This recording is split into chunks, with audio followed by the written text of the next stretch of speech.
Hello everyone, Cree here, bringing you my best Camille guide. Before I do get into the guide, I want to give a little information about myself, okay? So, in Season 7, I was complete garbage and I ended up in silver. I know, kinda crazy that I was silver at some point, but hey, it happens to everyone, right? And after that, what happened? Oh yeah, after I picked up Camille, in Season 8, I've literally hit diamond in every season. Yes, that is right, diamond every season except for Season 10, which is when I actually hit Master. As of now, Season 11 has currently started, and I'm making my way towards Challenger, alright?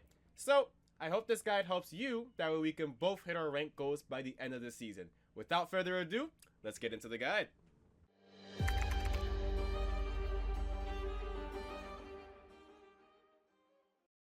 One of the two rune pages you'll be going on Camille centers around the Resolve tree.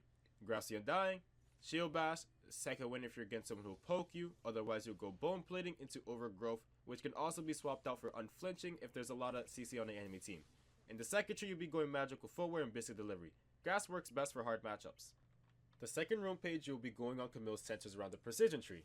You want Conquer, Triumph, Alacrity for DPS, Tenacity if they have a lot of CC so you can reduce it, or Bloodline for just straight up Sustain and Last Stand. In the second tree you'll also be going Magical Forward with Biscuit Delivery. If you don't like taking Inspiration second, when going Conqueror you can go for Shield Bash with Bone Plating or Second Wind. The Precision tree works best for all other matchups that aren't hard for Camille.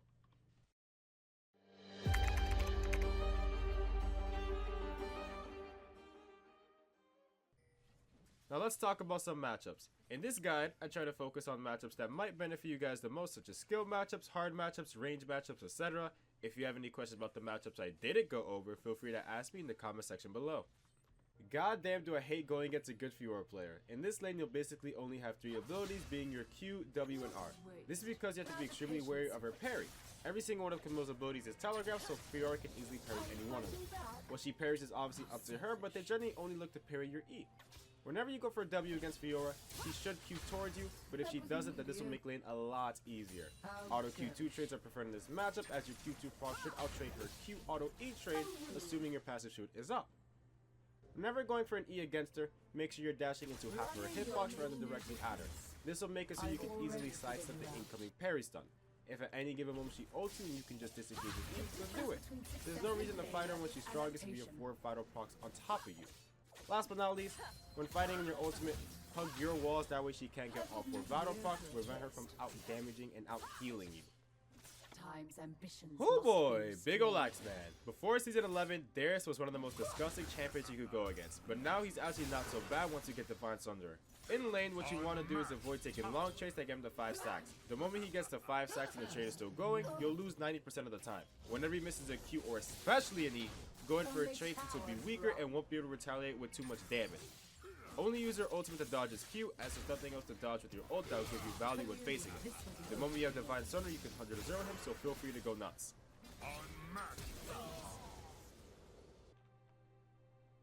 Permaban him. You're better off learning every single matchup but Jax, because even then you still won't win it. He beats you at all stages of the game. Whenever going against a Gangplank, wait for him to use his passive, aka his true damage auto attack on the minion so he doesn't use it on you. Gangplank players love setting up barrels near themselves and hugging it, so whenever he places a barrel that's 1 hit from exploding, E into him. While he is stunned and instant orange to remove the CC, you can destroy the barrel with auto attack and continue fighting it. Generally, against matchups where you get heavily poked, you want to engage in trades before they can poke you, that way you get an HP advantage. If at any given moment he uses ult somewhere on the map, he's lost out on quite a bit of damage, and that will make fighting him a lot easier. The Mordekaiser matchup is all about dodging his Qs and his Es. Whenever laning against Mordekaiser, the moment he misses an ability is when you want a short trade. Reason being is because it'll force Mordekaiser to auto attack twice rather than once, making him take longer to proc his passive. By then you'd already have short traded and walked away with a favorable trade. Into a sustained juggernaut like him, I find Divine Sunder to be a superb item. Only use your ultimate to dodge a single target Q, as that thing packs a punch.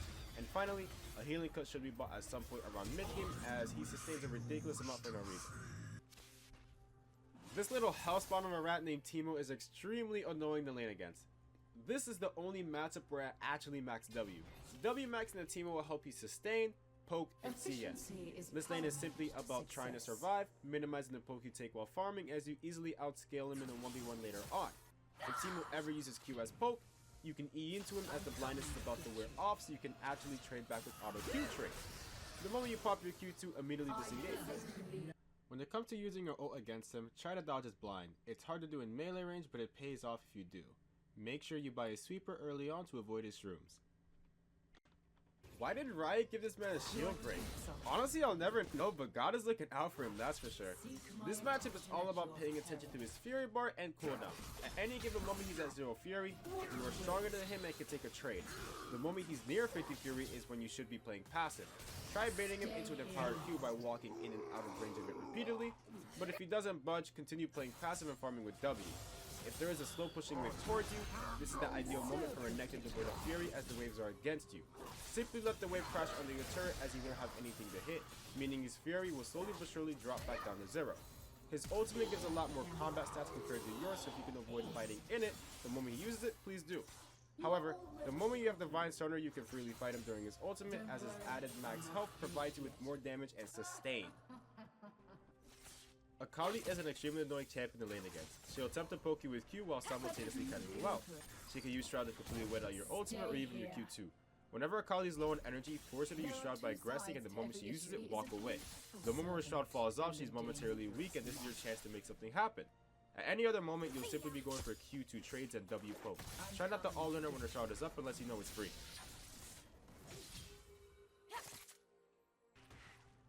This matchup is all dependent on Vladimir's positioning. If he positions poorly, you should have a good time, but if he's decent, it can be annoying and ultimately lead to a farming lane. Vlad's W cooldown is extremely long. With this in mind, if you trade hookshot with this pool, your hookshot will come first. So if he walks up a little too far with this pool down and your E up, look for a really good trade and all in from there. Anytime his empowered Q is up, be sure to stay away from him until he uses it on a minion or it falls off. His W does completely cancel your ultimate if he uses it before you land, so keep that in mind. While this pool cancels your ultimate stops him from charging his E, meaning it will force him to instantly cast it, making you avoid the damage as you're untargetable briefly from your ultimate. Executioner's Calling goes a long way as that champion is piercing. Shen is probably the hardest tech you can go against. He has percent HP damage, an ability that blocks auto attacks including your Q2. During his taunt you can't Q2 either, and on top of all that, he has just as good shooting as you do. Dodging his taunt is key here as it allows him to line up every single other ability. If you dodge his taunt, you can easily get a favorable trade afterward. Anytime you go for a W, you are opening yourself up to being taunted, so be mindful of that. Otherwise, he'll go for a Q in order to shield himself. Whenever his shield is on cooldown, that's when you want to go for a short trade as he'll take more damage. If you are using Conquer and he does use his W to block your auto attacks, keep autoing. Even though they don't do any damage, you're still getting Conqueror stacks. When Shen is ulting and you know your team can win the fight even when he ults in, let his ult go through and go for some turret plating. If him being there is detrimental to your team, either E or ult to interrupt it. Ha ha ha! A range matchup! Play passive into Quinn levels 1 and 2 as she's definitely stronger than you are. The moment you are level 3, it's an even playing field. The moment you are level 6, it's in your favor. Your E completely cancels Quinny, so if you are fast enough and happen to interrupt it, she's a sitting duck that's forced to flash away entirely, or she's simply just dead. You can also ult the dodger E, and she's once again a sitting duck in the same position. This matchup is all about simply minimizing poke damage and canceling your E. If you can do that, it's an easy victory. Vayne and Lucian pretty much do the same thing, except Vayne 1-ups Lucian by having it condemned. Trying to get a lead on your own against Vayne Lucian is incredibly hard and only really happens if the enemy makes some kind of mistake. If you go for a W and they both happen to use their dash, you can look for an E to get a short trade. Just be mindful of the retaliation trade on your way out, as well as Vayne's ability to condemn you as you go for an E onto her. They're both range ADCs in top lane, so if you call your jungler when your ult is up, it's a free kill. You can easily one-shot them both later on into the game, so as long as you play passive and don't int, you'll be just fine. Aurelia is a matchup that's all dependent on her forever stacks. If at any given moment she is near or at 5 stacks, do not fight her if you can avoid it. This is when she's strongest and can easily win a 1v1. Anytime there's a slow pushing wave towards you, she can easily get the 5 stacks, so you should play passive when you're stronger. Whenever a wave is slow pushing into her or is even, she should have no forever stacks and it's time to take charge. Her W does not reduce your true damage, so don't be afraid to Q2 into it. Short trades are the best trades here, as she is a champion that flourishes off extended trades. When it comes to your ultimate, you can either ult to dodge her stun or her own ultimate. Her stun is a lot more telegraphed and easier to dodge, whereas her ultimate is a lot harder to react to. Regardless of which one you choose to dodge, they both give her one less Q reset, overall lowering her DPS and sustain. Poppy is one of the hardest tanks you could go against. Like Fiora, you'll generally only have 3 abilities between your Q, W, and R. Poppy W completely interrupts your E, so get used to playing without it. Anytime you go for a W, Poppy will look to dash into you, so be mindful of that.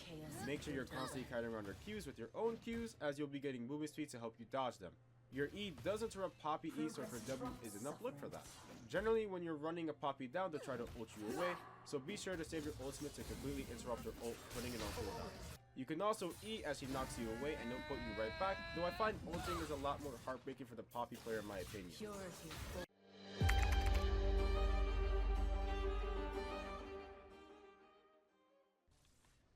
At the start of the game, you'll buy a Doran's Bait into a melee matchup or Doran's Shield if you're going to get poked. There are 2 core mythic items you'll be going at Camille, which are Divine Sunder and Trinity Force.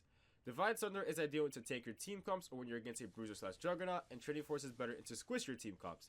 You generally want to finish your boots after your mythic item, and from there on you build into Ravenous Hydra as your core legendary item.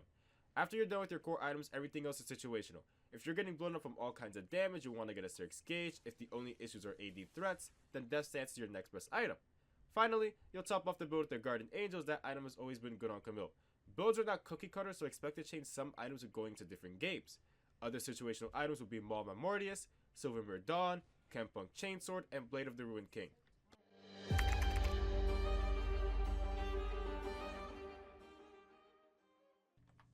Camille has many different mechanics in her kit that once you learn can help you become a better Camille player overall.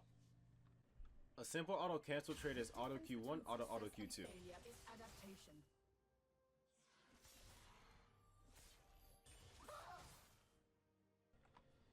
The general trade you'll be doing in lane is Q1 minion, E auto Q2. You will be where I want you to be. I'm coming to get you. Adapt or Another similar trade you can do is Q1 minion, W animation cancel, E auto Q2. of your actions.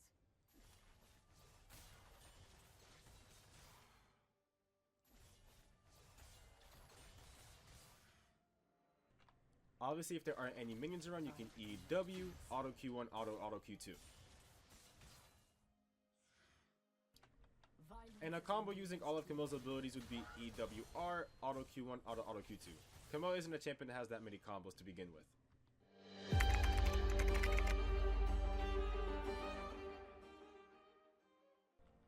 Your W can be cancelled by CC. Your Q will still do damage if the animation starts before a champion goes untargetable. Your behavior is unacceptable. If your hookshot is in midair before it hits terrain and you get CC'd, it will still pull you the moment it latches onto terrain. However, if Camille is CC'd after the hookshot hits terrain, it'll cancel the dash altogether. While Camille's in her W animation, she can cast her ultimate.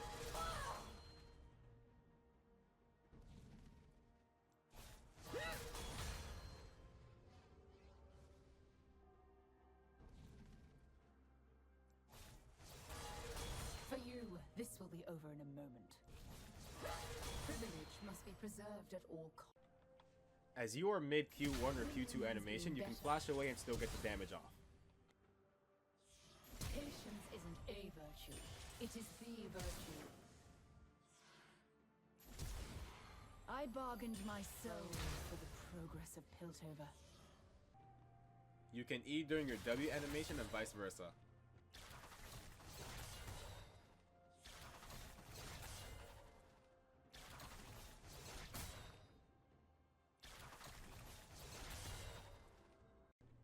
During Camille's E, you can flash mid dash in order to knock them back a certain way, or if you happen to miss. I am sure the survival of Piltover. I'm coming to get you. When Camille's on the wall for 1 second, you can flash to extend your E2 range.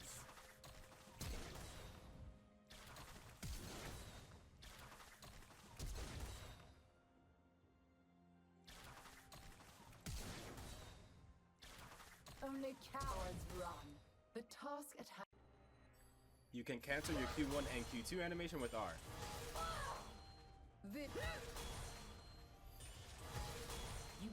stay where I want you to stay. You can cancel your Q1 and Q2 animation using E. A professional is marked by precision.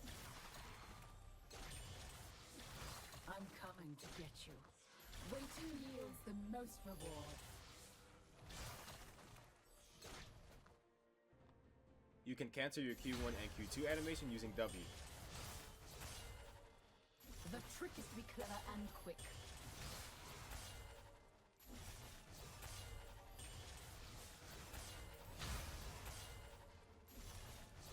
I am out of patience. You can dodge abilities with your R. Elegance never goes out of fashion. You can interrupt channels with your R. Results are all that matters.